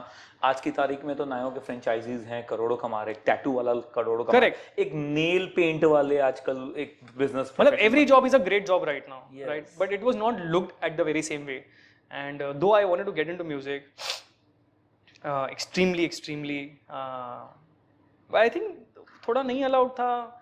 रेडियो मिर्ची में आरजे बनना था, I had an offer to become an RJ, I had the Surat में, बट दैट वाज लाइक यार ये सब नहीं चलेगा, तो next you have to go for something you have to else. go something next. And I believe, मतलब, practically I'm excelling in what I'm doing right now. So there's no complaint. No cap Right? मगर मुझे एक request आई है, हाँ please बताइए। क्योंकि आपने music कितना अच्छे से किया है, कमाया है बर्थडे के अंदर में, आपने खुद ने कंपोज किया है कोई गाना, और कुछ आपके फ्रेंड्स की रिक्वेस्ट है कि वो गाना आज आप फिर से सुना दे इस पॉडकास्ट पे। ओह, दैट्स एन इंटरेस्टिंग पॉइंट, वो अब तो सोचना ही पड़ेगा, ये गाने तो बहुत कंपोज किए थे। इट वाज समथिंग लाइक गा के, हाँ, ऐसे सिर्फ नहीं। हाँ हाँ, of course I am trying. तेरे लिए मेरी जान है जाने जा, तेरे लिए मैं नहीं हूँ बेवफा, मेरे सपनों में हो तुम, मेरी सांसों में हो तुम, मेरी शरारतों में हो तुम, ओ जाने जाना, ओ जाने जा, ओ सूरज, जाने आपको ये मुकुल कभी नहीं दिखा होगा, कभी नहीं दिखा होगा, and that's what podcast of shape of wisdom does. Thank you for bringing and I would से आपने जो भी सॉन्ग्स किए हैं रिकॉर्ड करिए, लाइव करिए, just for yourself. Sure, thank you. मतलब the way you love your job, the way you love your statistics, why not this too? Yeah, of course. I've loved this. Music has always been. आपकी charming इतनी तगड़ी थी कि आपने ऐसे ऐसे network बनाए हैं कि लोग आपको गोवा में भी जानने लग गए थे, स्पा के अंदर में भी, कि सर मैंने आपको कहीं देखा है, आप कल भी आए थे। और ये कहानी भाई, मुझे स्पेशली इतना अच्छा लगा कि यार इसको तो लेके आऊंगा मैं। भाई ये है ना, ये स्पा वाले आपको जानते हैं सर, ऐसे कैसे? ऐसा कुछ नहीं है। मैं और Meenakshi my wife of course, and I am sure कि आपको मीनाक्षी से बात हुई होगी। सो मैं और मीनाक्षी गोवा गए, ठीक है, एंड वी आर लाइक यार क्या कर रहे हैं, मतलब ये जस्ट चिलिंग बीच पे क्या कर रहे हैं, तो हमने बोला यार एक काम करते हैं, स्पा जाके आते हैं, ठीक है। हम दोनों गए रेट पूछने के लिए, भाई पैसे तो थे नहीं ना पहले। अब सिर्फ ये बोलना होता है कि बुक करवा दो। हाँ, उस टाइम पे ये था कि अच्छा कितना रेट है, क्या है, राइट। तो हम दोनों गए, हम दोनों कितना क्या रेट है, अच्छा ये भी नहीं आइडिया कि स्पा में क्या क्या सर्विसेज होती है। अब समझ आता है भैया, अच्छा स्वीडिश भी है, बैलेंडीज भी है, एंड स्टफ। मुझे भी नहीं पता। ठीक है, राइट। हमारे बहुत अच्छे दोस्त हैं, मित्र, जो आपके पॉडकास्ट पे आए हैं, राइट, वो सब वहाँ से सबसे समझ आता है। बट पॉइंट इज कि मैं और मीनाक्षी गए एंड हमने पूछा, और उसने रेट बताया, और वो बंदा बोला sir have you come yesterday also? I've seen you somewhere. अरे yesterday नहीं बोला, have you come before also? I've seen you somewhere. मैं बोला भाई कैसी बात कर रहा है, बीवी के साथ आया हूँ और पहली बार आया हूँ यार। तो बस वो पॉइंट है कि आज भी Meenakshi always fondly tells, and Meenakshi कहते there's so many stories। हम लोग श्रीलंका गए थे, राइट, एंड मीनाक्षी रास्ते पूछ रही है तो लोग उसको एकदम अच्छे से जवाब दे रहे हैं। मैं रास्ते पूछ रहा हूँ तो people are like you from Chennai, you from Chennai. और मैं बोलूँ नहीं भाई मैं चेन्नई से नहीं हूँ। थोड़ा रेसिज्म थोड़ा हर जगह चलता है, but fond memories, great memories of course, for sure. और इतना बड़ा कंसल्टेंट है, लोगों को सिखाते हैं, लोगों को गाड़ियाँ चलाने सिखाते हैं, लेकिन खुद बहुत बुरे ड्राइवर है। थे नहीं अभी भी है। थे नहीं अब तो ड्राइवर रख लिया ना। तो मतलब ऐसे कैसे आप घर के ही खंबे को ठोक देते हो? मतलब people don't realise, I tell you what, मतलब देयर इज नो डिनायल कि of course there was a time, वो एक स्थिति थी कि जब बहुत एक्सीडेंट्स हो रहे थे, कि मैंने उधना संघ के पास में एक खंबा था एंड गाड़ी चलाते चलाते सीधा खंबे में ठोक दिया और सारी बिजली गिर रही है and it was a scary moment. Now I can laugh, that time it was a scary moment. And the most devastating accident was जब हम ये ONGC ब्रिज से मैं टर्न मार रहा था and there was an auto which just came direct in it and सब समझ आया कि यार ऐसे टर्न नहीं मार सकते, आपको एंड में जाके करना पड़ेगा. बट मेरे बहुत एक्सीडेंट्स हुए, मेरे हाथ का फ्रैक्चर हुआ है, पैर का फ्रैक्चर हुआ है, ठीक है राइट. 12th का एग्जाम, ठीक है, एग्जाम दे दिया, भयंकर तरीके से खुश, बस अब तो लॉटरी है, ठीक है, बाइक ले ली और सीधा डाल दिया अंदर दीवार के अंदर. So that's how it is. So coming back to this accidents, fun part बहुत जबरदस्त आपका भी है. लाइफ की कौन सा एक्सीडेंट या फेलियर आपको आज भी लगता है कि यार this is one of the big failure that I had? So मुझे ऐसा लगता है कि फेलियर तब तक है जब तक आपने उससे कुछ सीखा नहीं है, ठीक है right, in a typical language. But still because you asked me this question, so there used to be a company in Surat जो एक टाइम पे कमिट कर रही थी कि भाई आपको आपके प्रिंसिपल अमाउंट पे 2% का ब्याज मिलेगा, 2% इंटरेस्ट एवरी मंथ. ओके. मतलब practically 24% interest in a year, ठीक है, मतलब 4 साल में तो आपके पैसे डबल हो जाएंगे. 100%. ठीक है right. So my dad was little कि यार यहाँ पे नहीं डाल सकते पैसा, it's too good to be true. And I like कुछ भी आप करते हो, आप बहुत रेजिस्टेंस करते हो, आप पुरानी डरते बहुत हो, पुरानी सोच के हो, ये वो ऐसा करके. The typical role of mom is to take care, to take side of the son. हाँ, आपको तो समझ ही नहीं आता है, बेटा मेरा समझदार है, उसको ज़्यादा पता है right.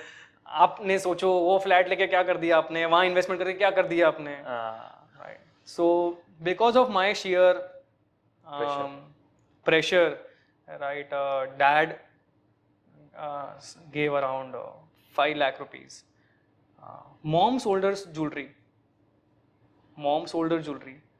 and she also gave another 4-5 lakh rupees. तो 10 लाख रुपए हमने इस कंपनी को दिए. एंड दैट टाइम इतने नहीं थे, बहुत कम थे मतलब. हाँ मतलब of course we always come from a basic means, right. हालांकि दैट डज नॉट मीन कि I have been not been given money by my father. My parents has taken up great taken care of me. लेकिन एक middle class के अंदर वो 10 लाख रुपए से इकट्ठा करना, बेचना और फिर सब करना, तो वो देखा मैंने और पैसे डाले, right. Not to earn money but to prove my father कि मैं होशियार हूँ, कि भाई आपको पता कुछ नहीं है, ये पैसा तो देखो इस तरीके से आपको बन जाएगा. और हर महीने आप, ऐसा नहीं है कि आपको 4 साल के बाद पैसा आ रहा है, हर महीने आ रहा है. आपको हर महीने आपको उसका इंटरेस्ट का चेक पोस्ट डेटेड मिल गया है. There is a post dated 48 cheques available in your hand. फिर क्या हुआ? ठीक है, कंपनी बैंकरप्ट हो गई. 2-4 इंस्टॉलमेंट आया, खत्म. 7-8 वही क्या बोलते इंटरेस्ट. हाँ, ठीक है, और फिर कंपनी उठ गई. अब वो उठ गई या कंपनी का स्कैम था या जो भी था, ठीक है, again that's one memory which I have it right now. Every time I tell it myself, nothing is for free, nothing is so easy. If this scheme is too good to be true तो scheme है 100%. Right. And so that has been my learning. So एक last moment please. और मैं आपके साथ कुछ quick questions and quick short and short. One personality that you want to exchange your life with. One personality I would like to exchange my life with, I'd say Shah Rukh Khan. Wow. And why? His wisdom, his skills to be humble, wisdomful, yet the superstar. And any page that you want to delete from your past life? I think this specific incidents which I believe. Right. One change that you want to have in the Mukul Goel?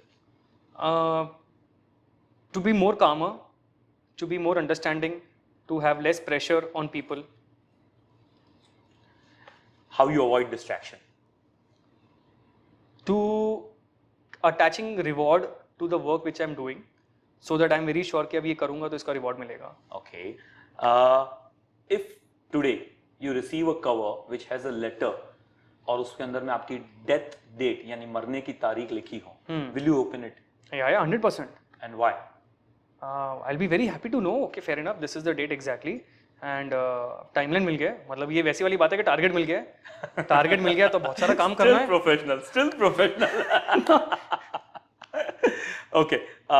The books that you want to suggest people to read or your favorite book? Good to Great, which we said, right? Who Moved My Cheese? Okay. Amazing book. Who Moved My Cheese? Change Management में जबरदस्त book है, right? And 1 Minute Manager with Leadership Quadrant. Again, super. ये सारी books है ना 100 page की हैं, 80 page की हैं, right? But इसमें पूरी जिंदगी का सार है. Wow. Fictional book, I would say Fountainhead. Okay. ठीक है, right? ये book है. Howard Rock is a character and Ayn Rand की book है. The best book. And your favorite among the worst? एक मेरी रिसर्च बोलती है लेकिन आपके मुंह से निकला नहीं है अभी तक. क्या? Fox and Horse? Fox and Hogs. Horse. Fox and Horse, मैं बोलूँगा it was a great book. Okay. ठीक है, right? इसी के related अभी जो book है, right? Which is the best book which I have always read is The Mole, the Horse and the Fox, or The Mole and the Fox and the Horse, right? ये सबसे प्यारी book, सबसे प्यारी book is this book. Okay. And the one company that you feel कि Stratifix को उसके जैसा बनना है या admire the lot in every sense of the management? I doubt that there can be one company. ना एक गुरु आपको 100 चीज़ें सिखा सकता है, ना एक कंपनी आपको 100 चीज़ें दे सकती है. आपको अलग अलग कंपनी से अलग अलग चीज़ें सीखनी पड़ती हैं, राइट? तो जैसे रिकार्डो सैम्पलर की एक बुक है maverick, right? He teaches how do you create an organisation जो बॉटम टॉप अप्रोच की चलती है. Netflix owner teaches how do you actually create an organisation with right approach and right time line. So I believe and I pick up every great things from every company and I want to create the bouquet of those things in the organization. बहुत सारे सवाल है जो मेरे रह गए हैं, but एक चीज के बारे में जरूर पूछना चाहूंगा आपसे. Please. आपने विपश्यना किया है. Yes. क्या है ये और शॉर्ट में बताएं कि what is the experience about it? So 2024 की मेरी जो जर्नी रही है वो प्योर स्पिरिचुअल रही है. I came across this wonderful technique called Vipassana. Vipassana एक मेडिटेशन टेक्निक है. हज़ारों सालों पहले बुद्ध ने ये टेक्निक ढूंढी थी, राइट? जो इंडिया भूल गया, लेकिन कहीं ना कहीं ये टेक्निक दूसरे कंट्रीज़ में थी और वहाँ से इंडिया में वापस आई है. इट्स अ मेडिटेशन टेक्निक जो आपको ये सिखाती है कि किस तरीके से आपको आपके करंट आज व्यस्तित्व को देखना है एज इज़, कि मतलब आज जो है इजनेस जिसको बोलते हैं, राइट? वो क्या है. तो that is Vipassana. 3 mistakes that entrepreneurs should not do ever. 1 should not escape from doing mistakes. Okay. गलतियां करो, सीखते जाओ. गलतियां करो, गलतियों का दंड भरो एंड दूसरी गलती के लिए रेडी रहो. 3 things. Simple. बस करते जाओ. जस्ट करते जाओ. ऑर्गेनाइजेशन तभी बनता है. So this is Mukul Goyal from Stratifix. Disciplined, intelligent and highly visionary. ये पॉडकास्ट अगर आपको बहुत अच्छा लगा हो ना, तो प्लीज कमेंट में लिखिए कि आपने क्या अपने लाइफ में लेके गए, बिकॉज तभी इस पॉडकास्ट का इम्पैक्ट हम तक पहुंचेगा. Thank you Mukul and thank you. Thank you Manish Bhaiya for all your efforts, all of your team. I can see here Gopi, Diya, Ujjwal and Gopal, right? Yes. So thank you to every one of you, each one of you, for of course showing me the best as what I am right now, right? I hope I did the justification. Thank you for all the research, all the things, and of course I thank all the people who have replied you. इस माध्यम से सिर्फ ये बोलना चाहूँगा कि अगर आपके पास अगर ऐसे इतने लोग अगर हैं, right, then I think you've lived your life, right? Life is all about creating impact to people like this, and if there are people like this, I think I've lived my life. I'm so thankful. Gratitude to God, gratitude to everyone. Thank you.